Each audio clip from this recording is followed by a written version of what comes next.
Welcome to Gayathri Karthik channel. இன்னைக்கு என்ன பார்க்க போறோம்னா சிக்கன் பிரியாணி எப்படி பண்றது தான் பார்க்க போறோம். இன்னைக்கு என் ஹஸ்பண்டோட பர்த்டே. சும்மா சின்ன செலிப்ரேஷன். வீட்டில் பிரியாணி செஞ்சு எல்லாரும் சாப்பிட்டு என்ஜாய் பண்ண போறோம். வாங்க எப்படி சிக்கன் பிரியாணி செய்யறதுன்னு பார்க்கலாம். பிரியாணி செய்யறதுக்கு ஒரு டபரா எடுத்துக்கிட்டாச்சு. அந்த டபரா சூடாகணும். சூடானதுக்கு அப்புறமேட்டு பிரியாணிக்கு தேவையான எண்ணெயும் நெய்யும் நான் சேர்த்துக்கிறேன். எண்ணெய் பார்த்திங்கன்னா சும்மா ஒரு குழிக்கரண்டி சேர்த்துக்கிறேன். கீ பார்த்திங்கன்னா ஒரு 2 டேபிள் ஸ்பூன் சேர்த்துக்கிறேன். எப்பயுமே பிரியாணிக்கு எண்ணெயும் கீயும் சேர்த்து போட்டிங்கன்னா பிரியாணி சாப்பாடு நல்லா சாஃப்டாக வரும். சூப்பராக இருக்கும் டேஸ்ட்டையும் பார்த்திங்கன்னா. அதுக்காக நான் எண்ணெயும் கீயும் சேர்த்துக்கிறேன். சில பேர் டால்டா சேர்ப்பாங்க. டால்டா சேர்க்காதீங்க. சாப்பிடும் போது பார்த்திங்கன்னா சாப்பிட முடியாது. வயிறு சீக்கிரமாக ஃபில் ஆகிடும், திகட்ட ஆரம்பிச்சிடும். நீங்கள் இந்த மாதிரி சேர்த்திங்கன்னா ரொம்ப டேஸ்டியாக இருக்கும். அதனால் கீயும் எண்ணெயும் சேர்த்துக்கோங்க. இது எண்ணெயும் கீயும் சூடாகிறச்ச நம்ம பிரியாணிக்கு தேவையான பட்டை, கிராம்பு, ஏலக்காய், பிரிஞ்சி இலை, அன்னாசிப்பூ எல்லாத்தையும் சேர்த்துக்கிறோம். ஏலக்காய் கொஞ்சம் அதிகமாக சேர்த்துக்கலாம். ஒரு 5 ஏலக்காய் நான் சேர்த்துருக்கேன் 1 கிலோவுக்கு. அதுக்கப்புறமேட்டு வெங்காயம் சேர்த்துக்கலாம்.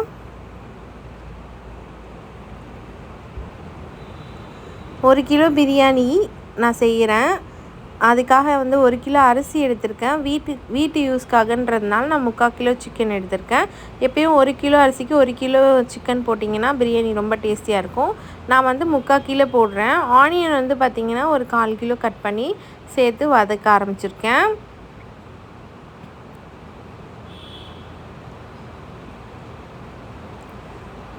நல்லா ஆனியன் வதங்கினதும் இஞ்சி பூண்டு பேஸ்ட் சேர்த்துக்கிறேன்.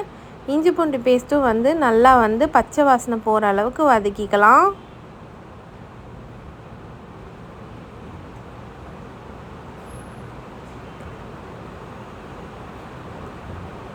இஞ்சி பூண்டு பேஸ்ட்டு நல்லா பச்சை வாசனை போயிட்டதுக்கப்புறமேட்டு நம்ம தக்காளி சேர்த்துக்கலாம்.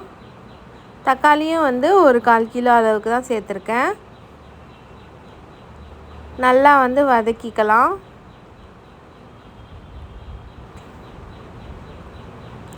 தக்காளி சேர்க்கும் போது எப்பயுமே கொஞ்சம் கல்லுப்பு சேர்த்துக்கிறேன். கல்லுப்பு சேர்த்துக்கிட்டு நம்ம நல்லா வதக்கும் போது தக்காளி சீக்கிரமாக வதங்கும்னு சொல்லுவாங்க. அதனால் நான் கல்லுப்பு சேர்த்துக்கிறேன். சேர்த்துக்கிட்டு தக்காளியவும் நல்லா வதக்கிக்கலாம்.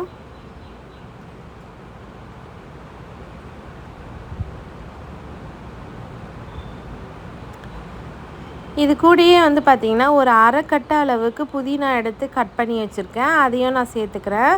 கூடவே ஒரு 5 பச்சை மிளகாய் சேர்த்துக்கிறேன். சேர்த்துக்கிட்டு நல்லா வதக்கிக்கிறேன்.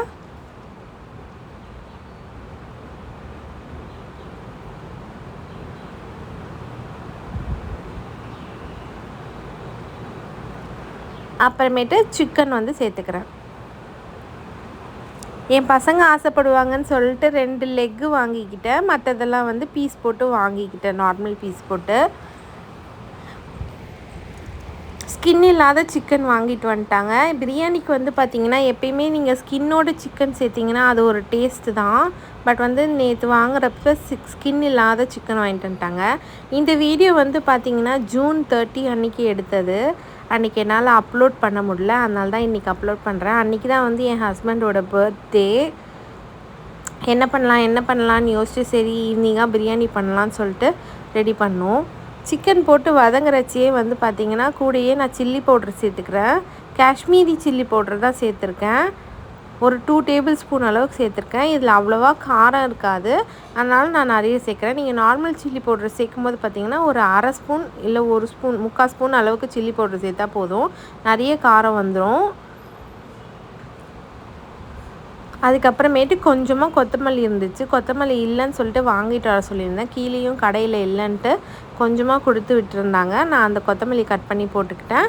இப்போ அது கூடயே நான் தயிரும் சேர்த்துக்கிட்டு நல்லா வதக்கிட்டு அந்த சிக்கனோட பச்சை அந்த கலர்லாம் போகும்ல அந்த அளவுக்கு வதக்கிட்டு வதங்கினதுக்கப்புறமேட்டு அரிசி அளந்துட்டு தண்ணி அதுக்கேற்ற மாதிரி ஊற்றிக்கிட்டேன். அரிசி நான் சமைக்க ஆரம்பிக்கிறதுக்கு முன்னாடியே ஊற வச்சாச்சு. 1 கிளாஸ் அரிசிக்கு 1.5 கிளாஸ் தண்ணின்னு சொல்லிட்டு நான் ஊற்றிருக்கேன். இந்த சமயத்தில் நீங்கள் உப்பு செக் பண்ணிக்கோங்க. உப்பு இல்லைன்னா ஆட் பண்ணிக்கோங்க. எப்பயுமே எப்படி பிரியாணிக்கு உப்பு செக் பண்ணணும் அப்படின்னு கேட்டிங்கன்னா, நான் எல்லா வீடியோலையும் சொல்கிறது தான். வாயில் ஊற்றி பாருங்கள் இந்த தண்ணியை வாயில் ஊற்றி பார்க்கும்போது தொண்டைக்கு வந்து கொஞ்சம் உப்பு கரிக்கணும். அந்த மாதிரி உப்பு கரைச்சிதுன்னா உங்கள் பிரியாணியில் வந்து உப்பு கரெக்டாக இருக்கும். ரொம்ப சப்புனோ இல்லை உப்பு கரெக்டாகவோ இருந்தால் பிரியாணி செஞ்சதுக்கப்புறம் பார்த்திங்கன்னா உப்பு வந்து ரொம்ப கம்மியாக இருக்கும். அதனால் கரிக்கிற அளவுக்கு இருந்துச்சுன்னா அப்பயே உப்பு பார்த்து செக் பண்ணி போட்டுக்கோங்க, கரெக்டாக இருக்கான்னு பார்த்துக்கோங்க. இப்போ நான் ஒரு வாட்டி செக் பண்ணிக்கிட்டேன். எனக்கு வந்து உப்பு வந்து கரெக்டாக இருந்துச்சு. கொதித்ததுக்கப்புறம் லைட்டாக செக் பண்ணிக்கிட்டேன். உப்பு கரெக்டாக இருந்துச்சு. தண்ணியும் வந்து கொதி வந்துச்சு. இந்த டைமில் நான் வந்து ஊற வச்ச அரிசியை வந்து சேர்த்துக்கிறேன். மொத்தமாக சேர்த்தாச்சு அரிசியை. நல்லா அரிசியை வந்து பரப்பி விட்டுக்கிறேன். பரப்பி விட்டுட்டு தட்டை போட்டு மூடி வச்சிருந்தேன். 5 மினிட்ஸ் ஹை ஃப்ளேம், 10 மினிட்ஸ் வந்து லோ ஃப்ளேமில் வந்து மேலே ஏதாவது வெயிட் வச்சு விட்டுடலாம். அவ்வளோதான். வாங்க என் ஹஸ்பண்டோட சின்ன வீட்லேயே பண்ண பர்த்டே செலிப்ரேஷன் பார்க்கலாம். வீட்லேயே கேசரி செஞ்சு சிம்பிளாக எங்கள் அத்தை வந்து கேக் மாதிரி கொண்டு வந்தாங்க. நாங்கள் அதை வந்து கட் பண்ணி செலிப்ரேட் பண்ணோம் ஜாலியாக.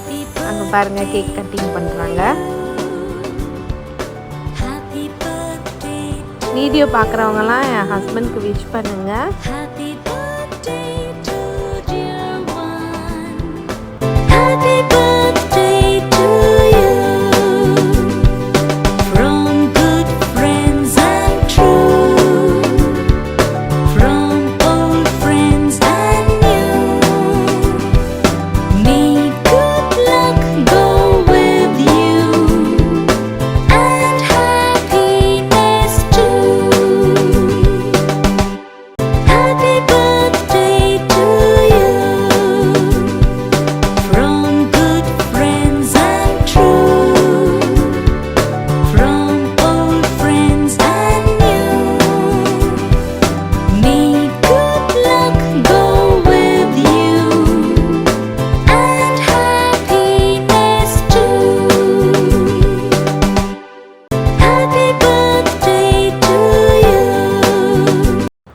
சிம்பிளான பர்த்டே செலிப்ரேஷன் தான்.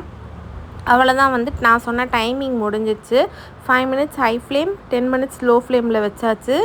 சரி ஓப்பன் பண்ணி பார்க்கலான்னு சொல்லிட்டு பார்த்தா வந்து கரெக்டாக குக்காக இருந்துச்சு. இன்னும் கொஞ்சம் லைட்டாக இது வர மாதிரி இருந்துச்சு. அதனால் அடுப்பெல்லாம் ஆஃப் பண்ணிட்டு அந்த தம்லேயே வந்து ஒரு 10 மினிட்ஸ் விட்டுட்டேங்க. விட்டதுக்கப்புறம் நாங்கள்லாம் சாப்பிட ஆரம்பித்தோம். பார்க்குறதுக்கு வந்து பிரியாணி இப்படி தான் இருந்தது. பார்க்கவே சூப்பராக இருக்குது பாருங்கள். சாப்பாடு சாஃப்டாக உதிரியாக சூப்பராக இருந்துச்சு. சிக்கனும் நல்லா வெந்திருந்தது. காரம், உப்பு, டேஸ்ட்டு எல்லாமே செம்மையாக இருந்தது. நான் வந்து காஷ்மீரி சில்லி பவுடர் போட்டதுனால காரம் கொஞ்சம் கம்மியாக இருந்தது. மற்றபடி எல்லாமே சூப்பராக இருந்தது. நான் வீட்டில் பசங்க இருக்கிறதுனால எப்பயும் கொஞ்சம் காரம் கம்மியாக போட்டு செஞ்சுருவேன். ஏன்னா அவங்களாம் நல்லா சாப்பிடுவாங்க. நீங்கள் உங்கள் வீட்டில் பெரியவங்க இருந்தீங்கன்னா ஒரு 1/2 ஸ்பூன் வந்து சில்லி பவுடர் சேர்த்துக்கோங்க, நல்லாயிருக்கும். அவ்வளோதாங்க. இந்த வீடியோவை நான் இதோடு முடிச்சுக்கிறேன். நாங்களாம் சாப்பிட போகிறோம். உங்களுக்கு இந்த வீடியோ பிடிச்சிருந்தா லைக் பண்ணி, ஷேர் பண்ணி, கமெண்ட் பண்ணுங்கள். அப்புறம் காயத்ரி கார்த்திக் சேனலை சப்ஸ்கிரைப் பண்ணுங்கள். கூடயே பக்கத்தில் இருக்க பெல் பட்டனை ப்ரெஸ் பண்ணிவிடுங்க. நான் போடுற வீடியோஸ்லாம் உங்களுக்கு நோட்டிஃபிகேஷன்ஸாக வரும். அதனால் நீங்கள் என் வீடியோவை மிஸ் பண்ணாமல் பார்க்கலாம். ஓகே, பாய். நெக்ஸ்ட் வீடியோவில் பார்க்கலாம். தேங்க்ஸ் ஃபார் வாட்சிங். நீங்களும் இதே மாதிரி வீட்டில் பிரியாணி செஞ்சு பார்த்துட்டு எப்படி இருக்குன்னு கண்டிப்பாக சொல்லுங்கள். என் ஹஸ்பண்ட்க்கு எல்லோரும் விஷ் பண்ணுங்கள், ப்ளெஸ் பண்ணுங்கள். பாய்.